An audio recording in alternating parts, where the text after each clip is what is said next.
What up, nation? Welcome to another edition of the WiseTake MLB DFS Wise Stream, CK013 here. You can find me on Twitter at CK_013, and I, of course, am from the WiseTake Nation, which you can find on all the social media platforms listed above it, directly at WiseTake.com. If you're looking to take your DFS game to the next level, we are a premium DFS content provider, as well as a DFS community designed to help make you a better DFS player. Go check us out. Day Pass is available at WiseTake.com. If you're new to this channel, welcome. You come to the right place with some free fire and DFS content, so make sure you subscribe, hit the notifications bell, and don't miss out on any of the free content we put out right now, covering MLB slates Monday through Friday, meaning we stream live Sunday night through Thursday night with our first look. So don't miss out. Make sure you join in. Don't forget to hit the like button. Shout out to Pat Bush and my man Leonard, two WiseTake Nation members who are just in there eager to dominate. Pat, I gotta be honest, man. I did not see your message until late.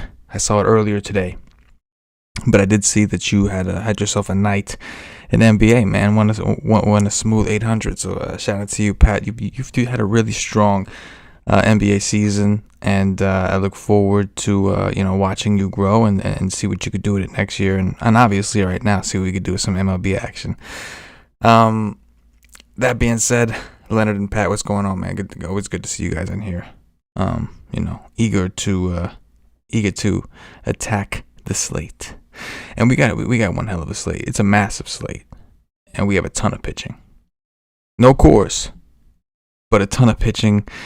14 games, a lot to get into, for sure. So hit the like button. If you're watching live, feel free to jump in the chat. If you're watching this after the fact, please leave some comments. Tell me your thoughts on the slate, feedback on the show, anything at all. Okay. Leonard says, I know so little about basketball, I can't do it justice. Maybe that's the case this season, Leonard. But we will be doing the streams next year when the season starts for NBA. Catch a few of those and see if it helps. That's all I'm saying. Catch a few of those, talk to a few other members, and see if it helps. It's definitely a fun sport. But if not, it's all goody. Baseball is one of my bread and butter sports, so I'm all with it. That being said, let's go ahead and jump in with top pitchers, because like I said, man, there's a lot of pitchers. So obviously this show is a first look, right? And mainly my goal is to kind of point out the spots that on paper kind of look the best. And a lot of times some of these plays we talk about are going to be popular, right? Because if they pop out to us, they're going to pop out to other people. So I just want to throw that out there. Now, that being said, our top pitchers section, I try to keep it somewhat narrow to the ones that I really think stand out. We just have so many of them. The list is pretty large today. So I'm just going to get right into it. We got Garrett Cole against Kansas City. Right, you can argue that a lot of these pitchers I'm about to talk about should be in the what to watch section. We do have a few guys in the what to watch section, things to watch, whatever. But you could argue that some of these SP1s that we're going to discuss could have been in there. Garrett Cole is one of them. Had a good start against Toronto, but the spin rate's down. We know he's apparently not using what he used to use, if anything at all, because his spin rate's down. He's at home in the hitter's park. But obviously he's Garrett Cole. But he's playing in Kansas City. Now, the interesting thing about Kansas City's not very good overall, right? If we look at Kansas City's numbers, we could find them here against righties. Why am I not banning Kansas City? Here we go. So a 92 WRC plus, a 305 WOBA, 145 ISO, but a 22% K rate. And if Garrett Cole, if we see a dip in the strikeout rate, it could be interesting when he plays teams that don't strike out a ton. So it's interesting. But as of right now, he's one of the SP1s, right? And I say one of because I think Max Scherzer is the clear alternative. Or in some cases, you may think, I personally think I want Scherzer over Garrett Cole. So Garrett Cole has the WOBA ISO type matchup, right? But both of these guys have shitty parks. Philly's also a hitter's park. The good thing about Philly, if we look at them against righties, they have an 85 WRC plus, 204 WOBA, 140 ISO, a 25% K rate. So in cash games, for my SP1, I want to lock as many strikeouts as I can. And I haven't seen any evidence. I haven't looked at Scherzer's spin rate quite yet, but I think that if I have a choice between Scherzer and Cole, I'm going to lean a little towards Scherzer. Not to mention Philly's a better strikeout matchup, right? Plus, this game's in the NL. So Scherzer gets to pitch to a pitcher while Garrett Cole pitches to a DH. Zach Wheeler, I think, more of a tournament thing for me, and that's because I don't love to attack the Nationals with pitching. Same thing with the Royals. Numbers aren't great, 144 ISO, 303 WOBA. It's the 22.7% K rate that gets annoying. But obviously, Wheeler's been phenomenal this season, having a career year. Freddie Peralta also has phenomenal numbers. There seems to be some aggression in his future, but maybe it's not the Arizona Diamondbacks who make it happen, considering the D-backs have the second lowest WRC plus in the league against righties with a 129 ISO. That's right, 129, and a 288 WOBA. They also have a 24.5% K rate against righties. We talked about playing the D-backs on the show yesterday, and I did write them up in the article because of how good they are against lefties. Well, they're terrible against righties. So I think that Freddie Peralta is obviously on the table. Marcus Stroman has been awesome, but the strikeout rate, right? He's more comfortable pitching to contact. But the Sierra and the XFIP look great, right? Mid to low threes. He's at home in a hitter's park. Atlanta is a very good offense. We want to keep that in mind. But they do have a 25% K rate. So, this is just us getting into some potentially cheaper options. And Stroman's not even that cheap, let's be honest, right? I mean, it's hard to click Stroman over like a Lucas Giolito, who is $200 cheaper on DraftKings. Now, he's more expensive on FanDuel. He should be more expensive. He's got more strikeout upside, 30% K rate we're talking about. He has a matchup against the Pirates, which is a massive park boost for him. Also, he's getting NL rules here, so he gets a pitcher instead of a DH. Pittsburgh, another pesky team. Only an 84 WRC plus, 290 WOBA, a 123 ISO, but only a 22.4% K rate. But Lucas Giolito got some nasty shit. He does. Clayton Kershaw is cheaper than these guys, right? Clayton Kershaw on DraftKings is cheaper than Giolito, Stroman, Hendricks, Peralta. It's a crazy world we live in, but we live in it.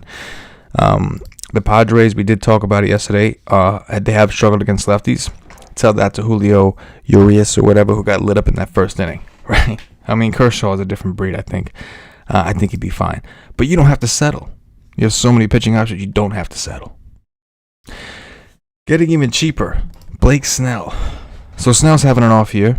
The K rate looks good. That's still there. 8,400 on DraftKings. That's pretty cheap. 75 on FanDuel.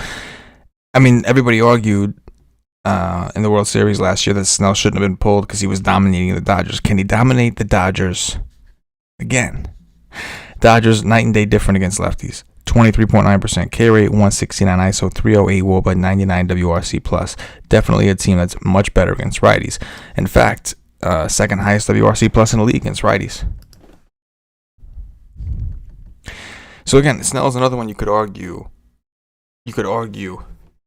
That he could be in the what to watch, section, I guess. You know what I mean?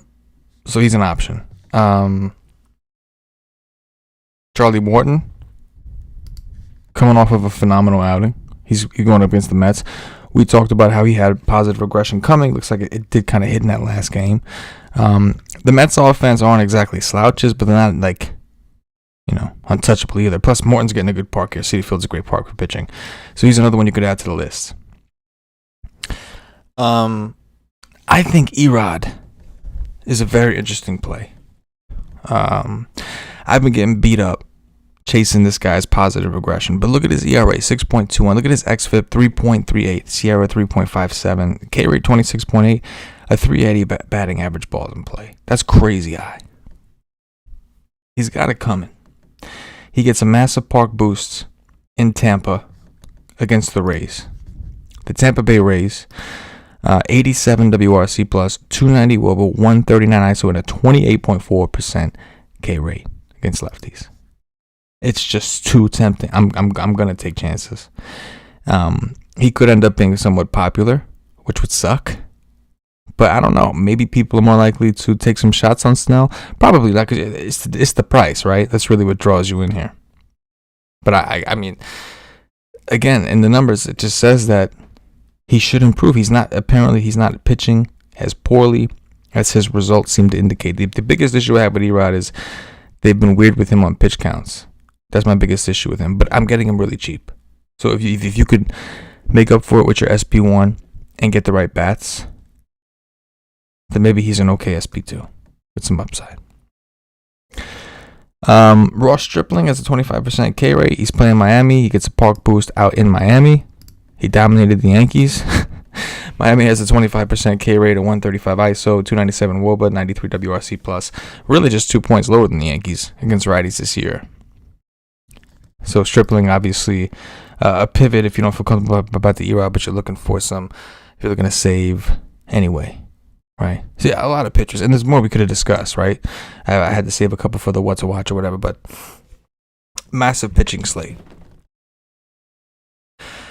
As far as top offenses go, Houston once again should be pretty popular. Maybe not as popular because the slate is massive, but they get a massive park boost against Jorge Lopez, who's mediocre at best, if you even want to give him that. We already know, as we discussed yesterday and every day, Houston, the top team against righties in WRC+.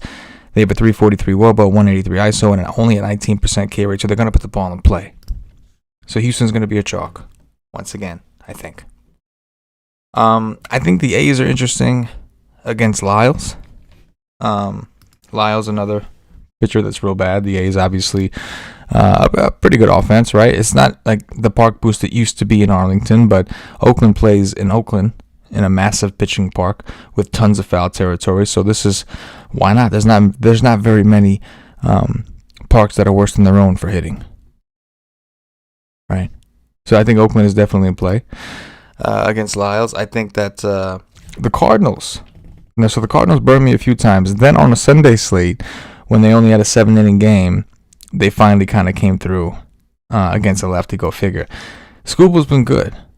He's been solid, but he does have a 47.7% fly ball rate and a 40% hard contact rate. This game is in Detroit. We'll throw that out there. But the only reason I have interest, as bad as St. Louis has been, is because they do have a 101 WRC plus 313 WOBA, 160 ISO, and a 22.7% K rate. So these numbers have obviously dropped. But they're still the better version of the Cardinals. You're talking about Goldschmidt. You're talking about Nolan Arenado in a park that has historically favored right-handed hitters. So I do think that the Cardinals could be one of the sneakier stacks. Who wants to play the Cardinals? When you lose playing the Cardinals, and trust me, I know I've done it a few times. When you lose playing the Cardinals, you feel like an idiot. But you're getting some good, talented players at a cheap price because they collectively suck. Together. The White Sox against Tyler Anderson. It's a park downgrade for the White Sox out in Pittsburgh, but it's a mediocre lefty. White Sox second highest WRC plus in league against lefties at 122 with a 346 WOBA, a 182 ISO, and a 23.6% K rate. So yeah, I think the White Sox are definitely in play. We would love it even more if this game was in Chicago. But, they lose a DH, so we'll have to see what the catcher situation is like with Grandal, Yerman, all this. But still, an opportunity to get them lower owned because I don't think people are going to be dying to come to this park. Right? Last but not least, Cubs against Eli Morgan. Eli Morgan has not pitched enough for us to pull his stats yet. We have it set on X amount of innings. He hasn't pitched very much. But what we have seen of him has not been very good, right? Eli Morgan. First game, 2 2/3 innings, give up 6 earned runs, 1 home run, only 1 K against Baltimore, a team that has struggled really bad against right-handed pitching. And he was in Cleveland. This was not in Baltimore. 2 home runs and 3 2/3 innings. So, yeah, the Cubs are fine. I didn't check the wind. We're going to want to check the wind in Wrigley. Matter of fact, let's see if I can do that right now. Do it for the nation. This is the night before, so we'll have to get a better forecast leading up to that point. But as of right now, I see 6 mile-an-hour winds blowing out to left, which doesn't do a ton, but it's obviously always going to be better for it to be blowing in your favor. But the Cubs are implied for 5.3 runs. So let's not get slouchy here. I think the Cubs are probably going to end up being one of the more popular plays out there just based off their projected or implied, I should say, run total after Houston. Houston's going to be number one chalk, though. No doubt about it. Okay. Things to watch. I believe that's next. Leonard says, Tyler O'Neill has been a good play for him. The 10th or 12th times I've used him. Yeah, not for nothing, man. I got to admit, and I'm probably jinxing myself, but I do think that I agree with you. I think O'Neill's, especially against lefties, he's been one of the more solid players. At the times in which I end up playing him, at least he's come through for me. It's all I'm saying. So, likewise, bro. Things to watch. Andrew Heaney against the Giants. Heaney's got a 28% K rate. A fair price for the upside, 3.75 xFIP, 3.63 Sierra, much better than his 4.45 ERA would suggest. The issue is the Giants have been really good against lefties with a 107 WRC plus and a 181 ISO. What wins out there? You tell me in the comments. Sandy Alcantara against the Blue Jays. Blue Jays are on the road. Alcantara's solid, man. He's got nasty shit. He's in a good park in Miami. Solid ground ball rates. But Toronto, one of the top teams in the league against righties. 111 WRC plus. Tied with the Giants, actually. 335 WOBA, 192 ISO, and a 22.2% K rate. Last but not least, the Mariners will face Kyle Freeland, who has some of the worst numbers you will see in Major League Baseball so far this season. And this game is not in Coors. This game is in Seattle, which is almost the opposite of Coors. And it does look like Freeland has been a little unlucky in addition to the terrible performances, right? You have a 5.880 and a 6.11 xFIP. It's just not good. 11% K rate. But it is Seattle, right? Seattle, 87 WRC plus, 289 WOBA, 167 ISO, and a 27.5% K rate. So it's suck on suck. You know what I mean? It's suck on suck.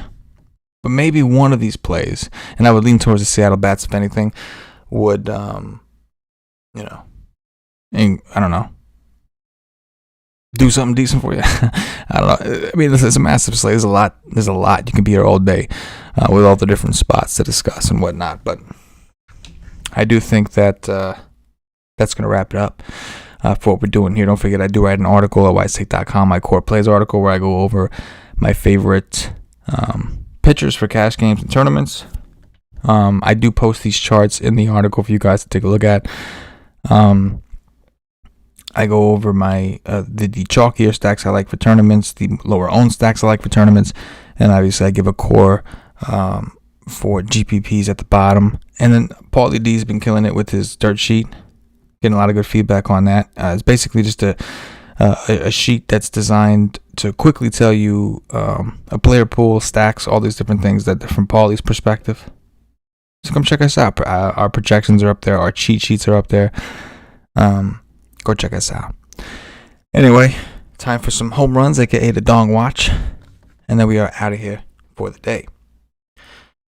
First up, I'm gonna go. You got to get somebody from the Astros, right, in the Dong Watch, right? They're implied for almost 6 runs in Baltimore. So I will go with Michael Brantley, the old man, Michael Brantley. Let's go with Jose Abreu for the White Sox against Tyler Anderson. I think he'll be low owned. And I'm going Nolan Arenado against Tarek, whatever, Skubal. That's a player that has always had success personally against lefties, right? Nolan Arenado at third base. That's an outfielder to infielder. That's how we're rocking today. Anyway, Nation, I appreciate you guys hanging out with me live, and I appreciate those of you that took the time to watch after the fact. Please leave some comments, hit the like button on your way out, and say what up for myself, the entire WiseTake Nation. As always, good luck.